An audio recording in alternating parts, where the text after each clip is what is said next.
Hi, is this Sarah? Hi, Sarah, this is Amanda Walsh. I'm a staff attorney at the Victim Rights Law Center.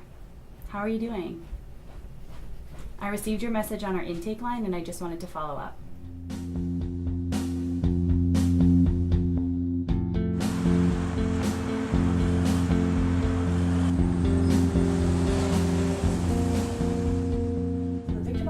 Is the first nonprofit in the country to provide free legal services to rape and sexual assault victims. Essentially, what we find is that because there is a 2% conviction rate, a lot of people aren't getting their justice, if you will, through the criminal system. But people have a lot of other legal needs after an assault. To have experienced sexual assault and to not have someone that can advocate for you on your college campus, that can stand by you going through a disciplinary process, that can make sure that your scholarship is okay and that you don't default on your student loans. The difference a lawyer can make for a victim is it's unbelievable. And I think until you have one that can help you, you don't know that. What we try to do is find creative ways to stabilize a victim's life that wouldn't be the typical or the traditional way that you would expect. What really impacted me the most was that as I worked with young victims who were sexually assaulted, I started to really reflect on my own life and the choices that I had made. And as my stepdaughters started to get older and they were going to college, I started to really think about what were my personal experiences and how did that shape who I am today. So I think the reason why when I was in college I could not work with victims of trauma was because my first semester of college I was sexually assaulted. Once I was in law school, I actually went back out to Portland for my first summer and worked for a law firm, a solo practitioner out there. She was working on a big case that was going up to the Oregon Supreme Court and then ultimately was appealed to the Ninth Circuit. Essentially, the case was a sexual assault case. The victim was a middle school student at the time. And when I had that experience, I didn't understand what to do. I wasn't raped. I was in a dormitory with my friends, getting ready to go to a party, and one of the guys in the group grabbed me and attacked me. And in that moment, I didn't know what to do. And came from a pretty tough neighborhood, and I clocked him, and I got really lucky. I had a moment where my life changed, and I had no idea my life was going to change. The case was dismissed. Basically the state Supreme Court found that the school teachers were not responsible for the assault, and I think the evidence was so strong. It was such an important moment for me. I thought, how could this be? It feels like this is so wrong. This is so unjust. Why isn't she getting anything for this? The school should be aware of what was happening to her. Ultimately, I think that is sort of how I found my way here. So as I started to do this work, it really kind of made me understand the importance of being believed, the importance of giving back to my community, and how to also to work with victims in a way that they could really empower themselves. Because I think I was really lucky that I was just this strong, kind of badass teenager, and I was going to get through it no matter what. And I think not everyone is fortunate enough to kind of survive an experience like that and then transform it into leading an organization that helps rape survivors. Funny when I think about it. So when I was sexually assaulted, it was actually my first month of college. So I had gone through the orientation and had heard about sexual assault, and I still did not even understand what had happened to me.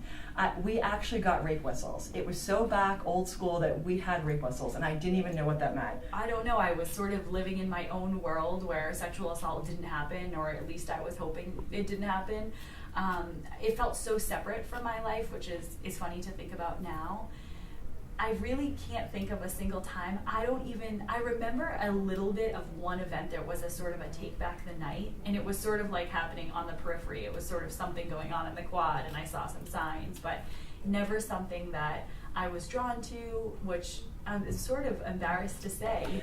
So no, when I went to college, it was still about stranger rape.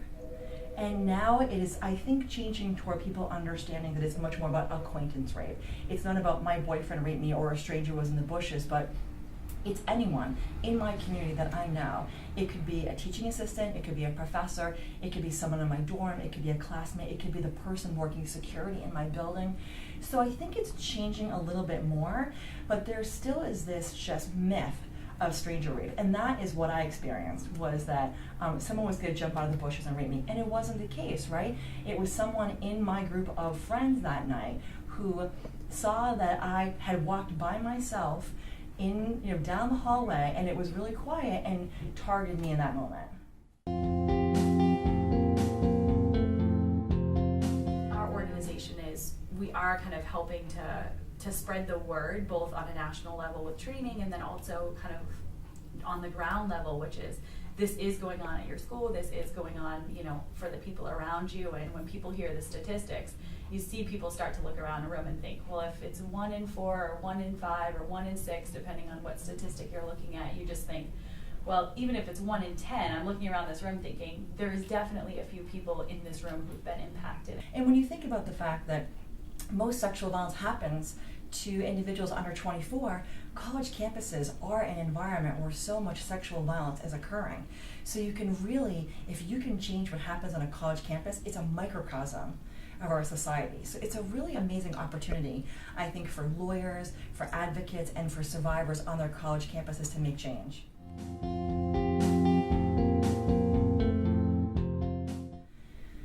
I'm just not convinced that we can.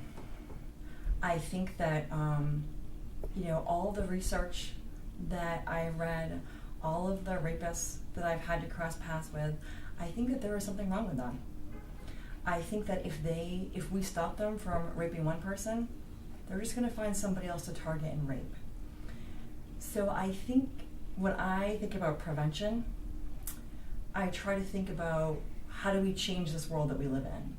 And the best method of prevention that I can think of is accountability. If we hold perpetrators accountable for their behavior, maybe we'll stop some. We'll at least stop them. If they're in jail for raping someone, maybe then we'll stop them from committing more rapes. For the sexual assault victims that come here, I hope that they have, a process that they feel is non-judgmental, that they get something out of it, that they leave better than they came in. I think the biggest hurdle is being believed. It seems so basic, but if you don't think anyone will believe your experience, you won't get help, you won't report to law enforcement, you won't take that next step in your healing. I often tell people the work that I do, and they often say to me, well, how do you know which ones to believe?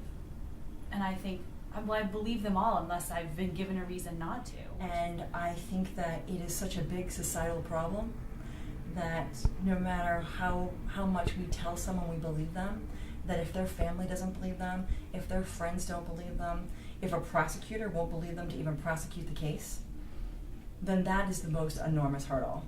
And it seems so small, and it's the biggest one. If you have a police officer that you report to and say you were raped, and that police officer doesn't believe you, your case isn't going to go anywhere. If you have a prosecutor who says that it's a he said, she said, or everyone was drinking, how do you know that happened, and they don't believe that you were raped, how does that victim ever get over that hurdle? The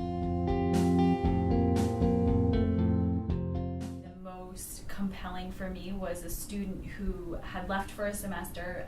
She was just having a really hard time at school, and she had, she was having a lot of depression and suicidality, and she left. She took a semester off. She came back. She was assaulted within, I think, 4 weeks of returning. She called herself a shut-in. She never went out. She was so depressed before the assault. Of course, the assault only exacerbated her situation. Ultimately, we went through the process. She had a great outcome at her school, which was phenomenal. She was really happy with the result. The details are sort of irrelevant, because the fact was it really was done on her terms, the negotiation process and the result with her school and with the defendant specifically. I think the case that, for me, as a pro bono lawyer, really made me decide to do this work was one of the first clients I ever had. She was raped by her supervisor, and that case just swept me away. I still hear from her, I still think about her. Her experience just impacted me in a way that I couldn't have ever anticipated. She was working at a company. She obviously knew her supervisor. She worked underneath them. He knew she took a day off from work. She was outside gardening, and he came to her house, grabbed her, and pulled her in the house and raped and tortured her for hours. she was so lovely. I mean, she was just so smart and so nice. Every time I met with her, I thought about what was her life like before this, because I just knew that this was just a piece of who she was. And fast forward to the next spring, Colby Bruno, who's our managing attorney, and we went out to her school, and she was part of a play, and it was phenomenal. She wrote a huge portion of it. She was the director, and the play was unbelievable. It was unbelievable from an objective standpoint, and certainly we were like proud parents. And I think it was just this moment that you're sitting there thinking, 18 months ago you had tried to commit suicide, and then you were assaulted, and now you're doing these phenomenal things. And she was so self-confident, she was so entertaining, and during her pieces people were laughing, and it was incredible. I think we were on such a high that night. Here you are kicking off your career, you have a job that you have always dreamed of, and someone thinks they can just take it away from you, and they can take away your body and your mind and your well-being. It always stuck with me. There was a moment we met our parents, and they shared with us how important it was, our role in that. And I think it was incredible to see somebody who had such a transformation in what was really a short time. So I think that stays with me, and I have the playbill in my office, and it always catches my eye. I think about her all the time. She emails me now and again, tells me what's going on, and she's approaching graduation, where she wants to live. She now has a great job. She lives in a different state. She has a family, and she's doing amazing. She's doing great. But it was a journey. It took a while for her to really kind of pick the pieces up and figure out what should her life look like again. And I think out of all of the survivors I have worked with,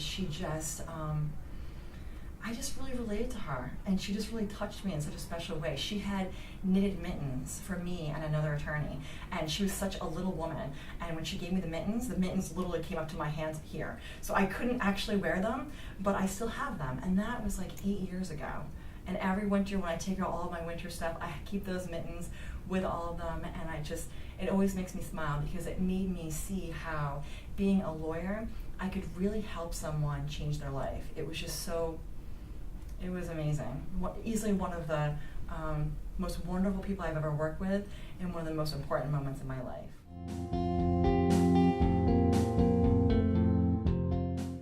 My goal is really for victims across the country to have access to a civil lawyer.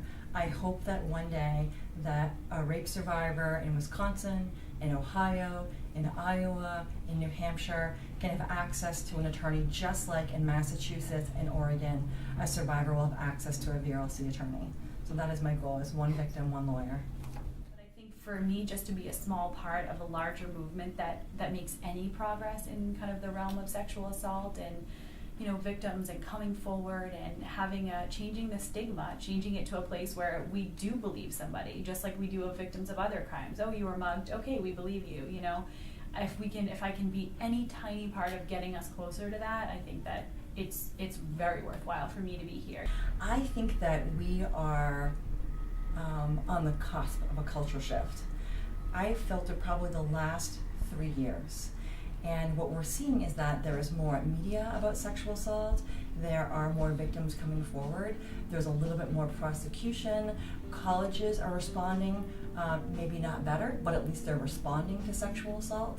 So I think that as we do more work and raise more awareness about the issue of sexual assault, it will no longer be a silent epidemic. If we can talk about it in society, then more victims will come forward, more perpetrators will be held accountable, and we can really change the country that we live in.